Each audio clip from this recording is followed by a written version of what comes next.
You are listening to The Vocal Technologist. Spoken Tech for your ears. Welcome back, everyone. Today, we're diving into a really fascinating mix, some surprising business dynamics, tech shifts that kind of sneak up on you, and some clever strategies shaping things right now. Yeah, and our goal here is really to pull out the key insights from what we've been looking at to help you understand how different brands, different technologies are, well, navigating this constant change. Yeah. Everything from hidden influences to, totally new ad models. Okay, perfect setup. Let's jump right into that first big idea. This concept in B2B, invisible influence, or sometimes called hidden buyers, hmm these aren't the people using the product day to day necessarily, but they have a huge say in what gets bought. Right, the decision makers behind the scenes. Exactly. And get this, our sources say 64% of them spend over an hour a week reading thought leadership content. Wow, okay. That's significant. It is, but here's the kicker. 71% have little or even no direct contact with sales teams. So that content, that insight-driven stuff becomes absolutely critical then. It's how you build trust without that direct conversation. Precisely. You've got to reach those unseen folks. Yeah, and if businesses aren't doing that, they're missing a huge piece of the puzzle. It actually reminds me of that Kellogg story. Oh, right. Tell me about that. Well, the sources pointed out how their core cereal business, the brand that basically owned breakfast for decades, ended up valued at around $3 billion. Okay.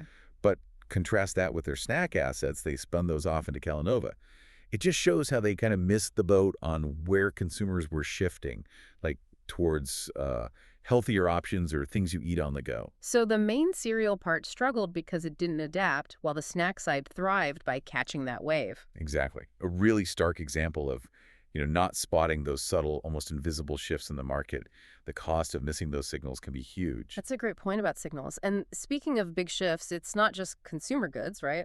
Look at media giants like SiriusXM, known forever for commercial-free radio in the car. But now, our sources say they're actually betting on advertising. Advertising? Really? How's that working? They've launched a cheaper plan, SiriusXM Play. It's under $7 a month, but it includes ads. Huh. Interesting pivot. It's definitely strategic, especially when you see they lost, what was it, over 300,000 subscribers in Q1, and their revenue dropped 4% year over year. Ouch. Yeah, that context makes sense. It shows even the big established players are scrambling, having to rethink their whole revenue model. Totally. It's like even ad-free is becoming a premium tier now, not the standard assumption.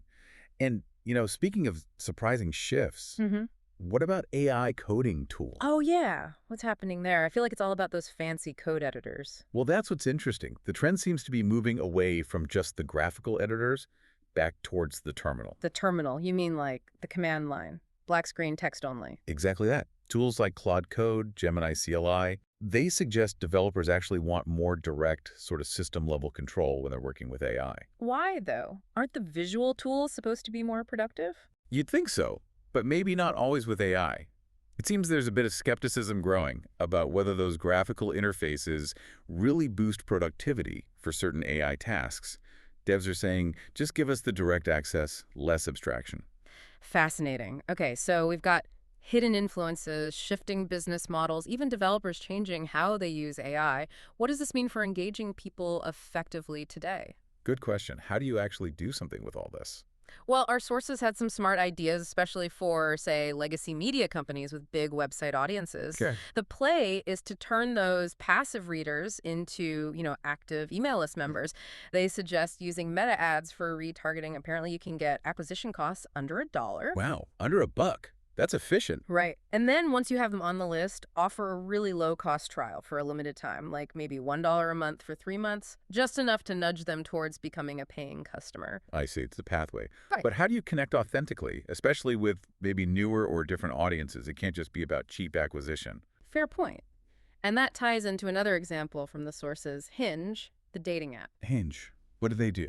Their No Ordinary Love campaign. They brilliantly tapped into the whole book culture trend that's big with Gen Z. Book culture. Interesting angle for a dating app. Yeah, they use platforms like Substack, places where that audience already is. It just shows, really understanding your audience's specific interests and meeting them there authentically. Right. It's not just blasting a message everywhere, but being smart and relevant about where and how you show up.